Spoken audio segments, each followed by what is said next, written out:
At siningil mo to, 50. Tatlo yun. Oo, tatlong picture yun eh. Ay, tama yan na. Doon mo muna patulogin.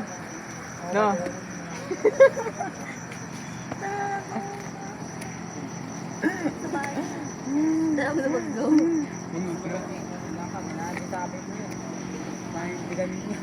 Hindi, magagalit yung jowa mo, idol.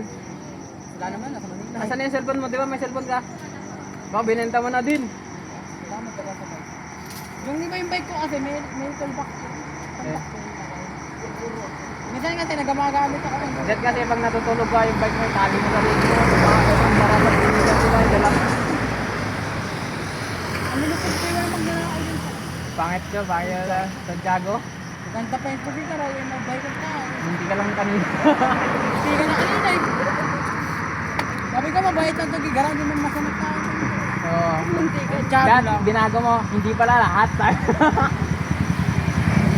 Hindi, lasing lang yun. Oh, wala. Ganito ako din. Hindi, palikot-likot ako. Siyempre, bago ka lang dito, no? Oo, hindi mo na ako taga dito eh. Ay, may pamahiin dito eh. Pag pupunta daw dito ka. Pag gusto mo daw. Wala ko nga magpapapicture kaya din ako. Kala ko nga din, magpapasyal out eh.